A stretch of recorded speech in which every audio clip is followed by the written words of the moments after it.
और एक है मेरा NHPC जो मैंने 350 खरीदा था 111 के रुपए में। और एक था मेरा वो इंजीनियर इंडिया ये मैंने 200 खरीदा था 218 रुपए के भाव में। इंजीनियर्स इंडिया खरीदा आपने कौन से भाव से? 218 रुपए के भाव से। ठीक है, कुणाल जी आपके पास आना चाहूंगा। सबसे पहले आपका नजरिया क्या है, आप थोड़ा लॉन्ग टर्म होल्ड करना चाहते हैं या शॉर्ट टर्म के लिए देख रहे हैं? अवजीत जी आपसे पूछ रहा हूँ। हाँ सर, मैं सर लॉन्ग टर्म नहीं सर, मैं सर लॉन्ग टर्म में नहीं करना चाहता हूँ, मैं मीडियम में करना चाहता हूँ मैं। बिल्कुल ठीक है, कुणाल जी आपके पास आना चाहूंगा। सबसे पहले IRFC पर देख लीजिए, इनकी खरीदारी है 203 के भाव से। वहां से देखें तो स्टॉक 12-13% नीचे आ चुका है। NHPC भी देखें तो इनकी खरीदारी 111 से है, वहां से भी देखें तो 13% गिर चुका है।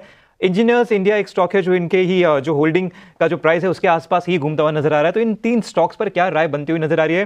साथ ही साथ खासकर IRFC और NHPC पे एक स्टॉप लॉस भी बता दें, क्योंकि ऑलरेडी यहाँ पर लॉस होता हुआ नजर आ रहा है।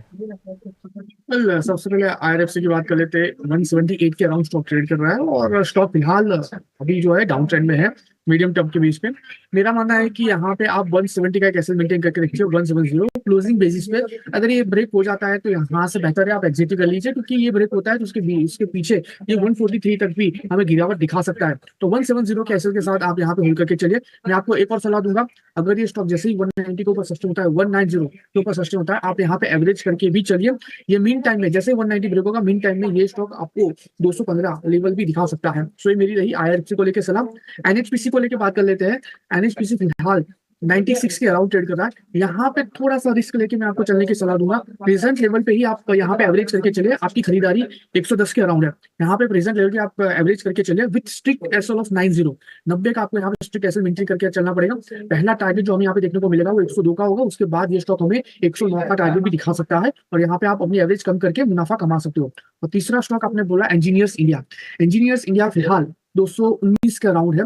आपको थोड़ा सा यहाँ पे वेट करना पड़ेगा। स्ट्रिक्ट एसएल आपको यहाँ पे भी मेंटेन करना है 210 का। मैं आपको कहूंगा जैसे ही स्टॉक 233 234 के ऊपर जाएगा, आप यहाँ पे वापस एक नई खरीदारी नई एवरेज करके चल सकते हैं।